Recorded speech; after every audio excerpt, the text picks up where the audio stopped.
Hi everyone, this is next in this series of image to diagnosis.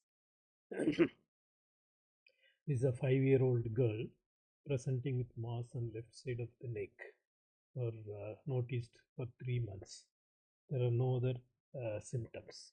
The first image is an axial scan above the level of thyroid, and second is axial scan at the level of thyroid, and third is axial section below the level of thyroid.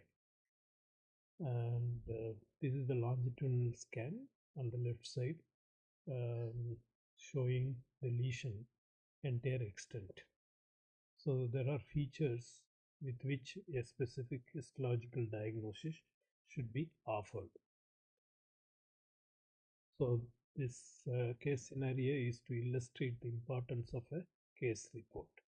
If you'd like to see the description of the features to give a specific diagnosis, please log on to sonoshare.in, image to diagnosis, under small parts, first case scenario of the neck. Thank you.